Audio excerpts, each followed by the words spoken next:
The desert winds were cruel that day, burning hot and dry like fire. The sand stretched forever, in all directions yellow, lifeless and heavy under the sun. Not a single cloud moved in the sky.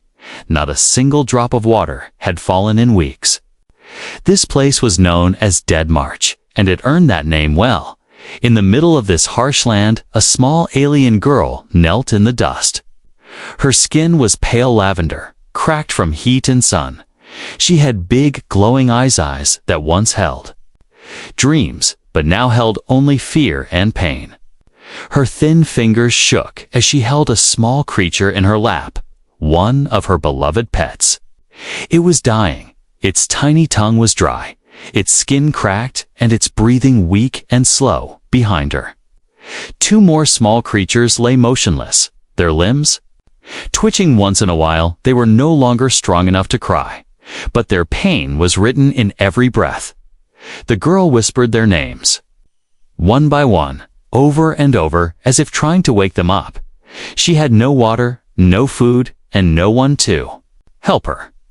She had wandered for days after escaping the slave camps, hoping to reach a trader outpost, but even when she arrived, no one cared. The traders had laughed at her when she begged for water. One tossed an empty bottle at her feet, saying, "Drink." Sand, little bug. Some alien soldiers passed by, but they turned their faces and walked faster. No one wanted to waste even a single drop of water on a dirty creature and her useless pets. She didn't cry anymore. There were no tears left in her body to cry. She just rocked her dying pet slowly in her lap, humming a soft melody from her homeworld.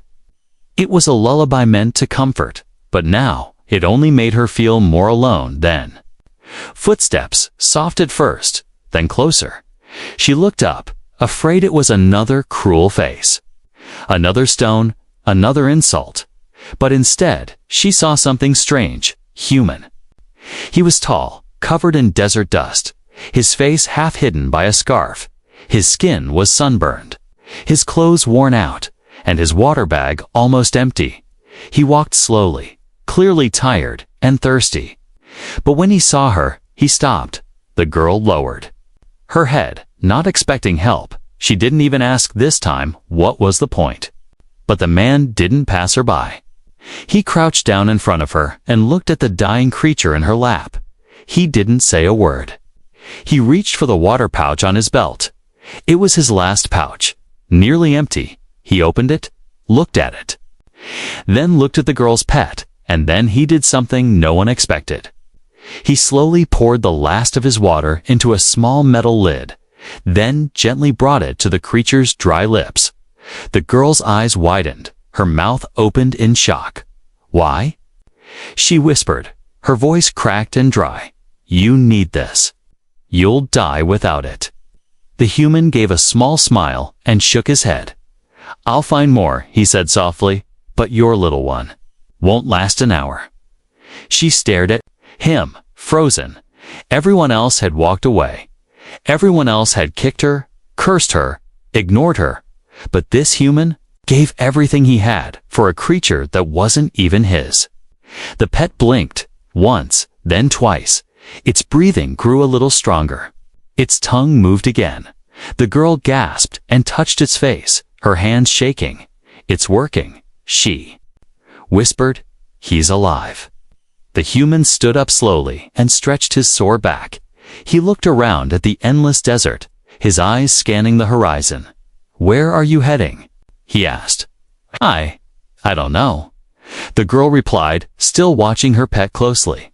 "I was trying to reach the canyon. They said water is sometimes found near the old ruins." The human nodded. "That's 2 days from here, maybe 3. He said, "We'll need to move before the sun gets worse." She looked up at him, eyes wide. "We?" He shrugged. "You've got sick friends to carry, and I've got no better plan."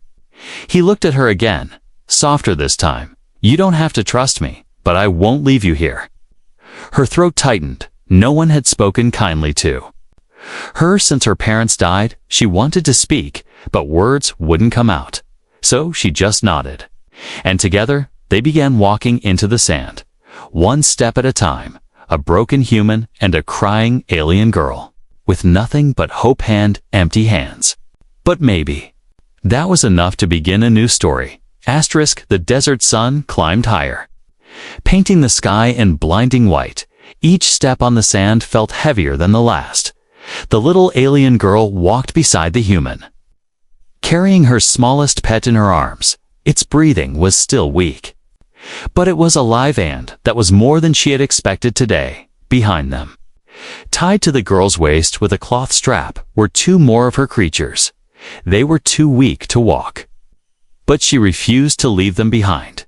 She dragged them gently over a cloth sled made from her torn robe.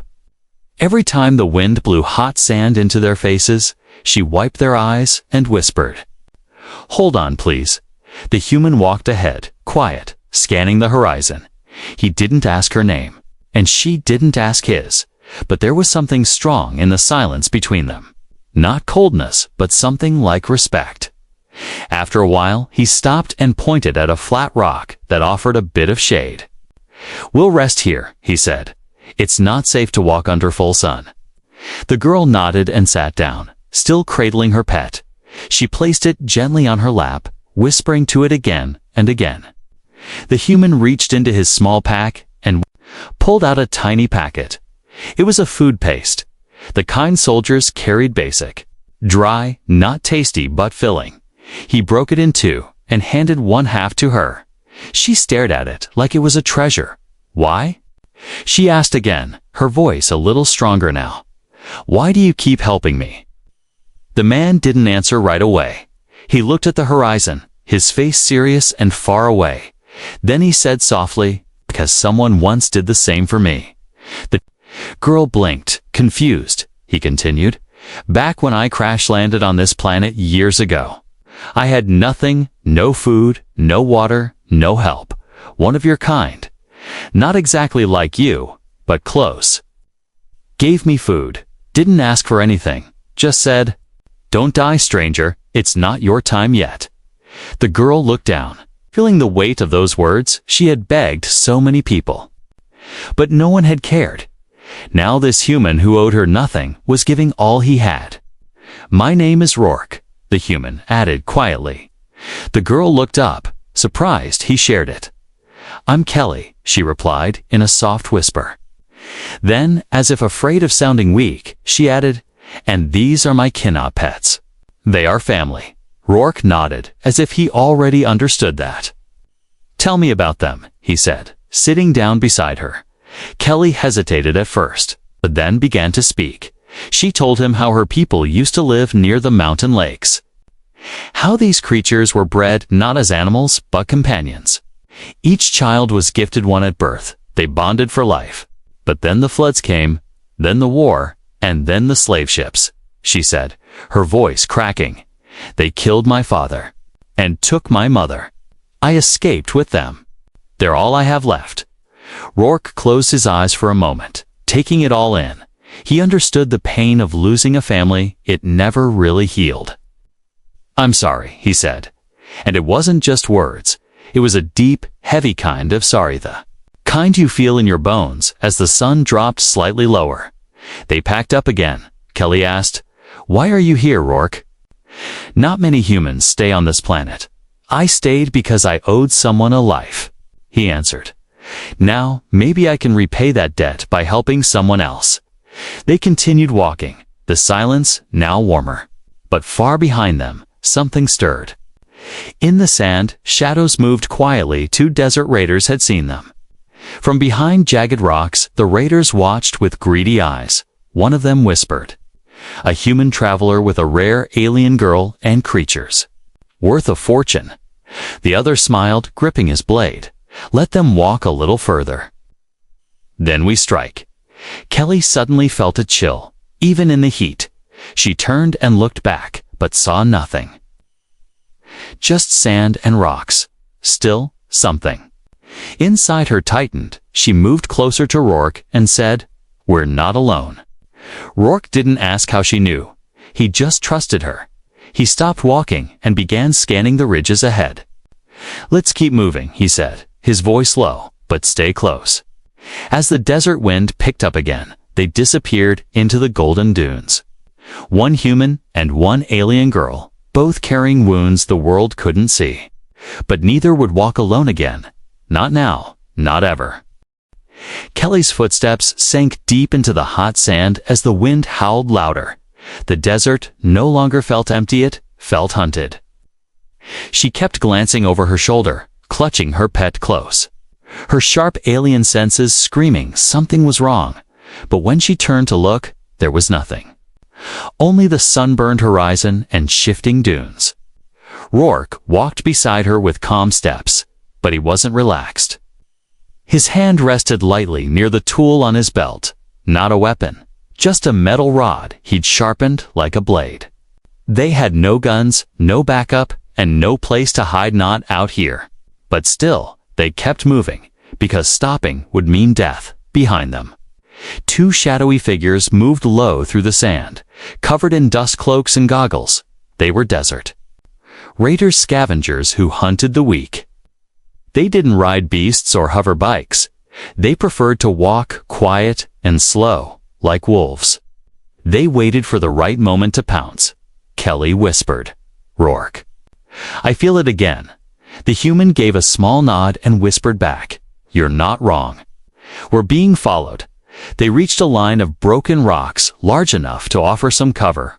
Rourke pointed, "We rest here."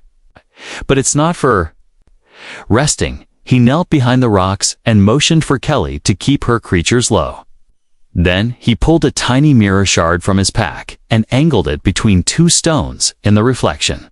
Movement, two shapes, coming slowly, keeping low.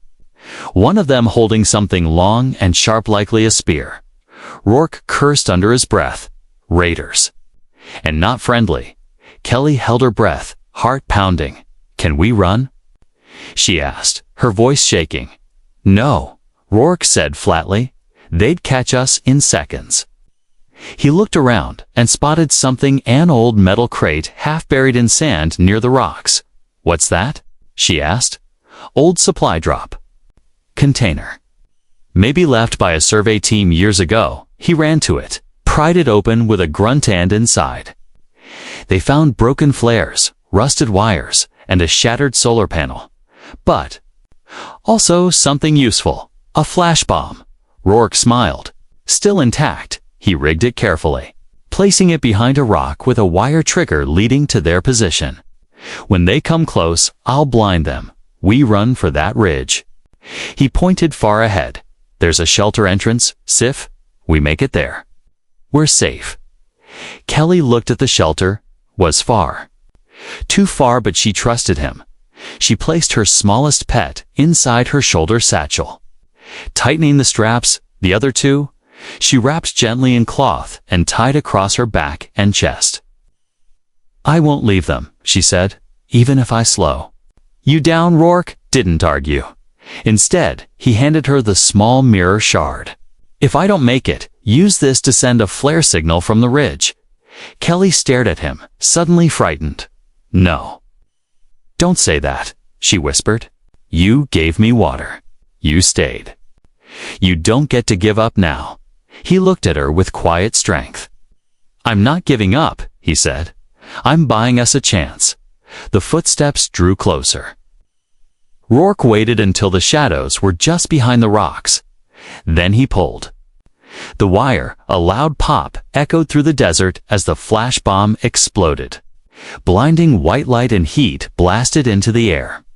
The raiders screamed and stumbled backward, clutching their faces. "Run!"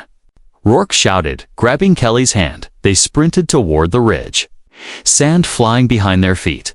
One of Kelly's pets let out a soft cry from the shaking, but she held them close, whispering comfort.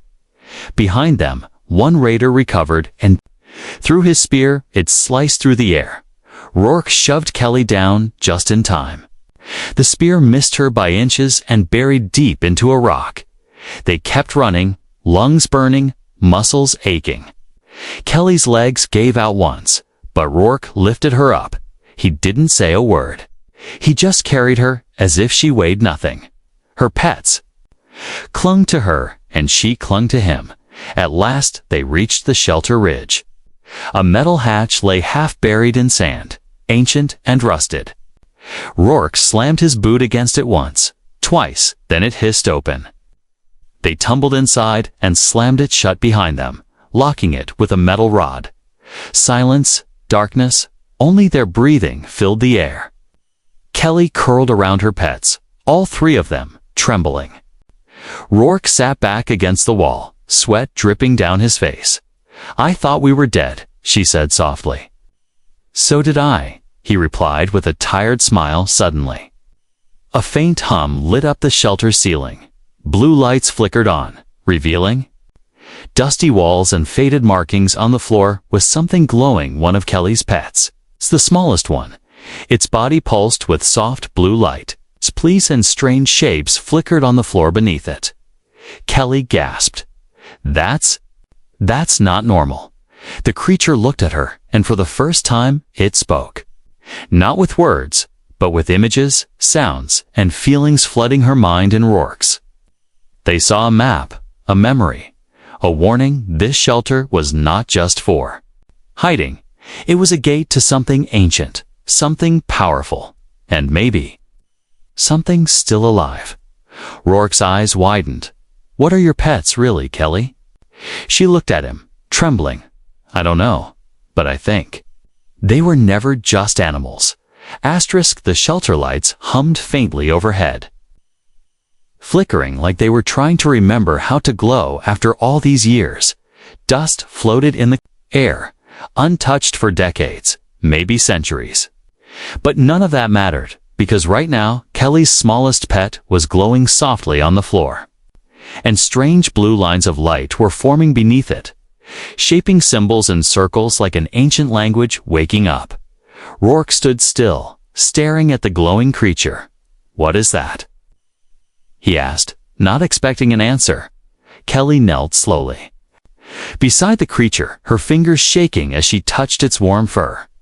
"I don't know," she whispered, "but I think this place knows them." The creature blinked, and Kelly's mind was suddenly filled with flashes, images. Memories, not hers, but from someone else, something else. She gasped and fell back, holding her head. "What did you see?" Rourke asked quickly. "I saw my home before it was destroyed," she said slowly, "but not through my eyes, through his." She pointed at the creature. "He was watching over me." Even then, Rourke frowned. "You mean these things, they remember the past?" "They record it," Kelly answered, voice trembling. "They store everything."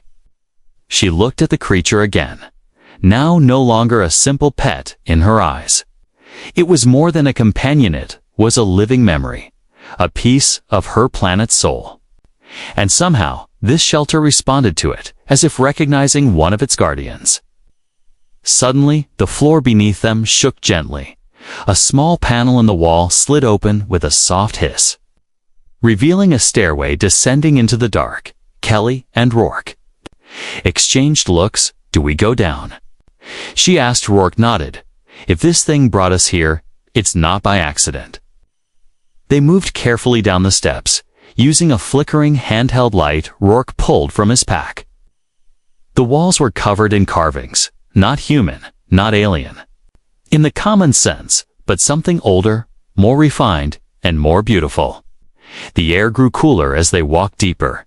Kelly's other two creatures stirred weakly, the faint glow from the first one somehow reaching them as well. They were healing slowly. But something in this place was helping. At the bottom of the stairs, they entered a wide circular chamber. In the center stood a pedestal of glass and metal, covered in glowing roots alive. Yet artificial. Rourke walked slowly toward it, and Kelly followed, the glowing creature now walking beside her on its own feet. As they neared the pedestal, it lit up completely. A figure appeared in the air above it, a hologram. Not solid, but very clear. It was tall, cloaked, with soft flowing features, not human, not like Kelly's species either.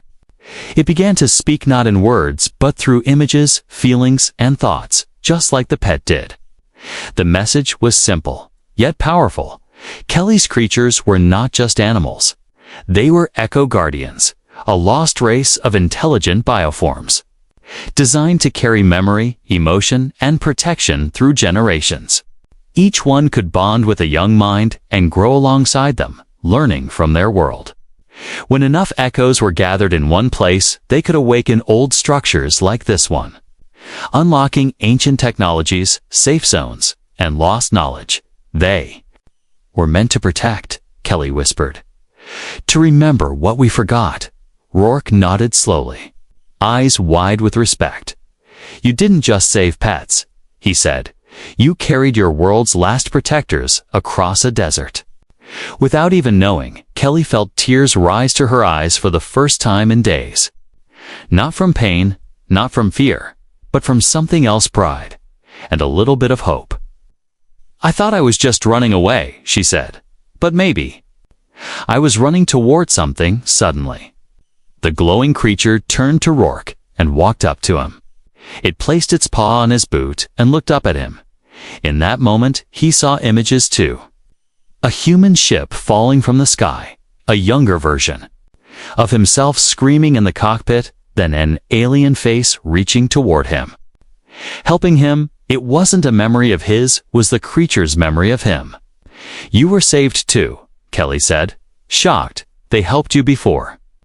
Rourke was speechless. All this time, he had believed that kindness was something rare, something forgotten.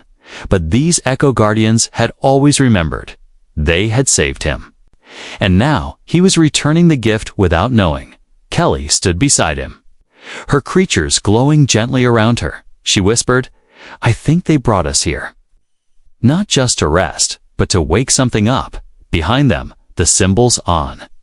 The walls lit up brighter, and a soft voice filled the air for the first time in thousands of years. Echo Protocol. Reconnected. Kelly pressed her hand to the glowing wall, heart racing. The chamber now pulsed with light like a living heart. The air had changed, cooler now, cleaner. Almost like the desert no longer existed above, but hope came with a shadow. Because below all that light, something stirred. Rourke gripped his metal rod tightly, his eyes fixed on a round gate at the far end of the chamber. The voice had spoken clearly. Echo Protocol. Reconnected. But what exactly had they reconnected? Was it something meant to help them? Or something meant to test them? Kelly's smallest Echo Guardian sat beside her feet, ears perked up. The other two had finally begun moving. Their fur brighter now, their small limbs stronger. She knelt beside them, holding one close. You're going to be okay, she whispered. But she was mostly telling herself that. Then the gate opened. It didn't swing, it split silently in two, revealing a dark hallway. Cold air rushed out like a breath that had been held for 1,000 years. From within the shadows, a deep hum begins, low, steady, like something very large was waking up. We have to go in, Kelly said, standing up. Rourke glanced at her, uncertain. Are you sure? She nodded. I feel like whatever we need dit's in there. Together, they walked slowly into the hallway, the Echo Guardians following close behind. The further they moved, the more the walls changed, like stone, more like metal. Strange glowing plants climbed the corners, pulsing in rhythm with the hum. Finally, they entered a wide chamber, round like a bowl, with a clear pool of water in the center. Rourke froze in disbelief. Water, he said softly. Real water. Kelly's eyes filled with tears as she ran to the edge. Her creatures rushed ahead of her, dipping their tiny faces into the water. Drinking greedily, one even dove in, splashing happily like a child. She laughed for the first time in days. Laugh full of relief. They're going to live, she whispered. They're really going to live. But Rourke's eyes didn't leave the far wall. Because something else stood there, silent and still. A tall figure, armored in silver and blue, not alive, not dead, but ancient. It looked like a machine, but also organic. Something in between, it was holding a long staff. And its face was hidden beneath a glass visor. It hadn't moved, but Rourke felt it watching.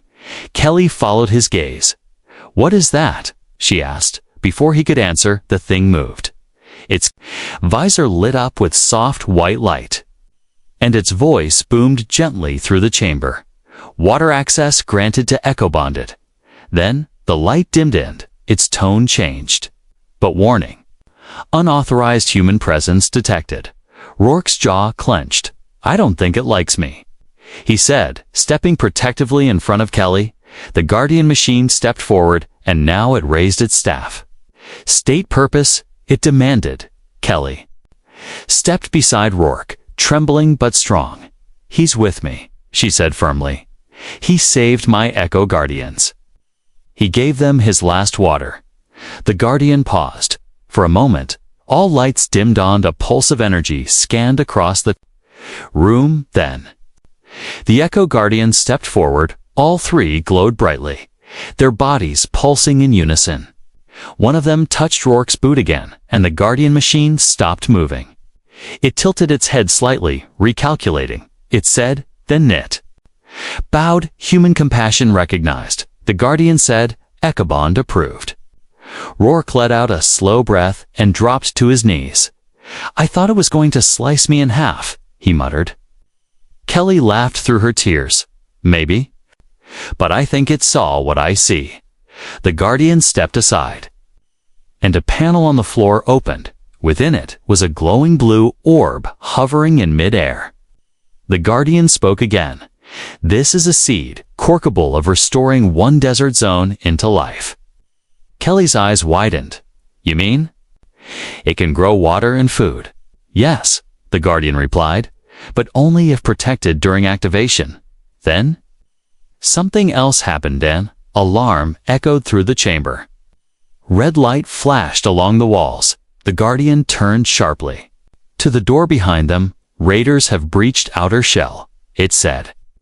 "Time remaining to seal core." 7 minutes, Kelly gasped. "They followed us."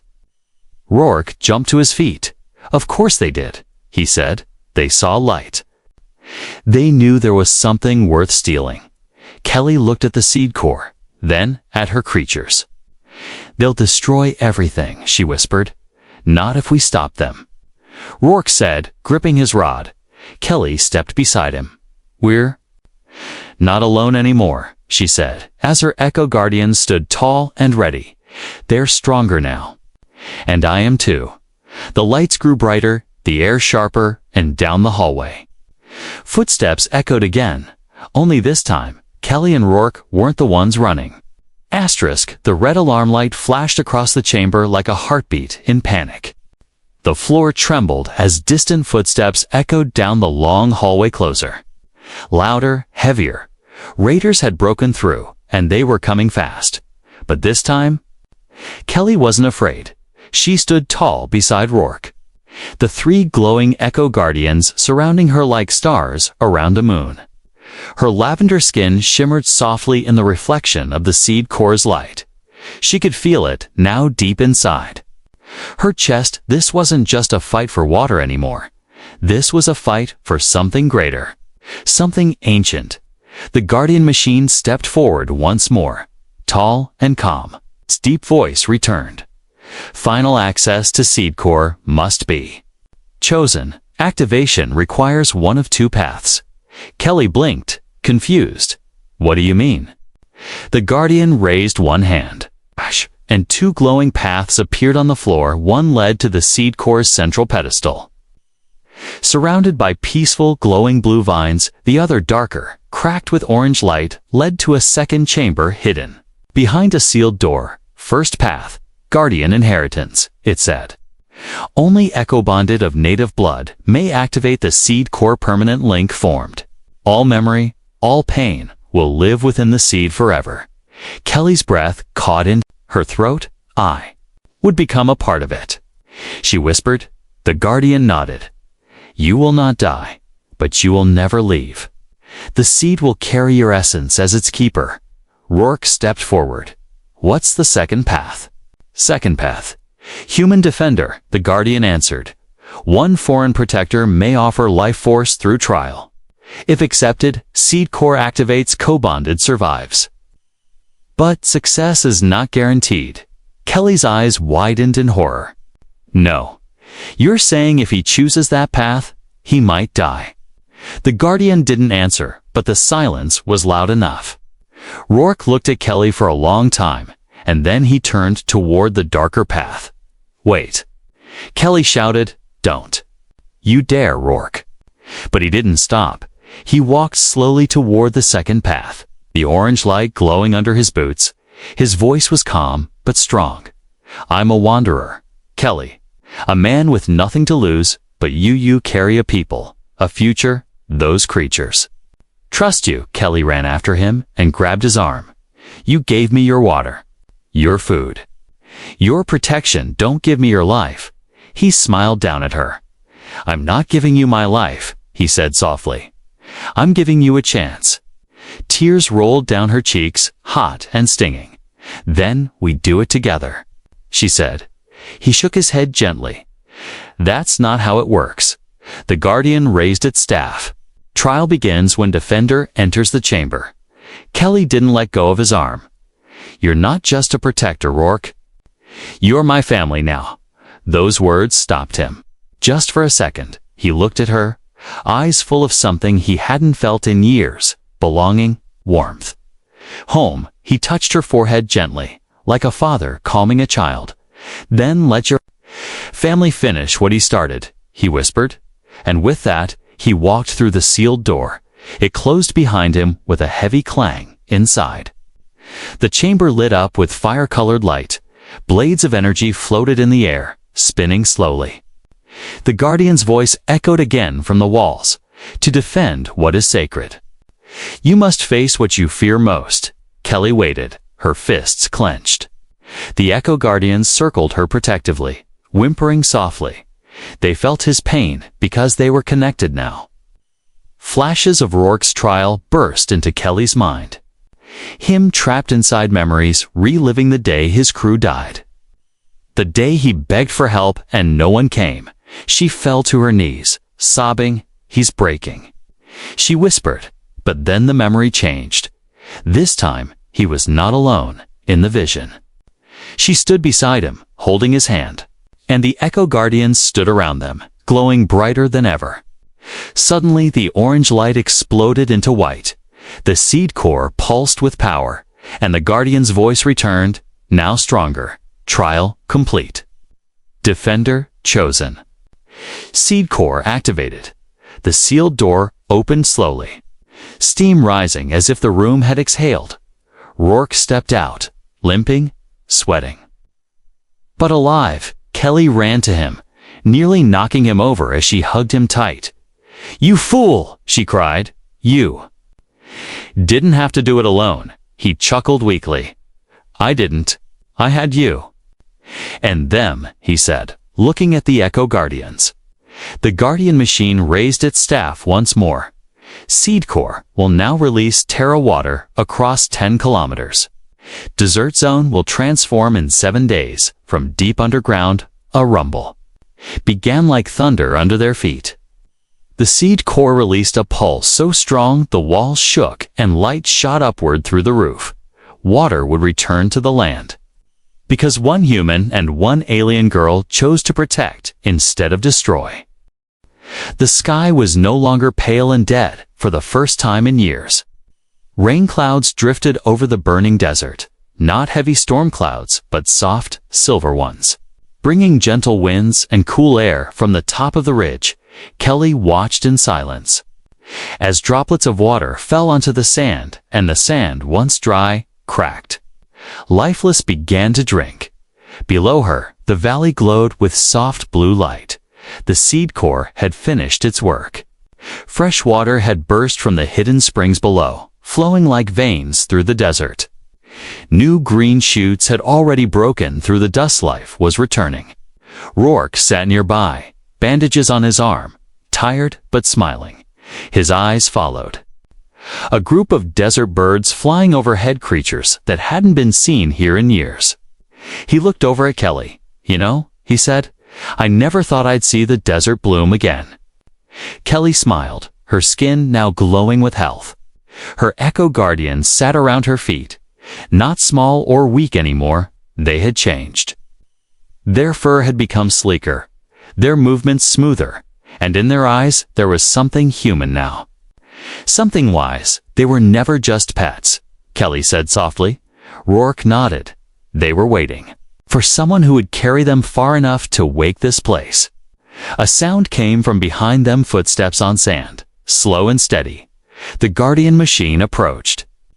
No longer holding its weapon, instead, it bowed its head as it spoke. "The Echo Network is active. Life will return. You have fulfilled the ancient promise." Kelly stood, facing the tall machine without fear. "What happens now?" she asked. "You are welcome to stay. This place is sacred once more," it said. But the echoes, they are ready to walk again. They are no longer bound to this valley. Kelly looked down at her companions. They were no longer just tiny creatures needing her protection. They were ambassadors of a forgotten world, living libraries of a lost culture. "Then we go," she said. Looking back at Rourke, there are more places like this, more deserts, more echoes waiting in silence. Rourke stood too, wincing slightly from his trial injuries. "You want to bring the world back, don't you?" he asked. She smiled. "I want to remind it what kindness looks like." They packed supplies left behind in the ancient shelter tools. Maps, fresh water, food. The Guardian handed Kelly a stone-like device-on echo key. "With this, other chambers will recognize you," it said. "You are now an echo bearer." As they walked toward the edge of the newly green valley, Rourke turned back one last time. The seed core glowed faintly in the distance. Now at peace, he exhaled slowly. "I came to this planet for money," he muttered. "Then stayed because I had nowhere else to go." Kelly laughed. "Now you've got a purpose." And 3 very stubborn, fuzzy bodyguards. The smallest. Guardian leaped onto Rourke's shoulder, wrapping its tail loosely around his neck. He smiled. "Yeah, I guess I do." They didn't take a speeder, or a ship, or even a map. They just followed the wind, letting it carry them toward the next forgotten ruin, the next place that needed healing. And somewhere behind them, in the newly born valley, alien birds sang, flowers opened, and ancient machines watched quietly, finally at rest. Because one human gave his last water, and one alien girl never gave up, together, they reminded the universe, compassion is not weakness, it's the start of everything that lasts, the end.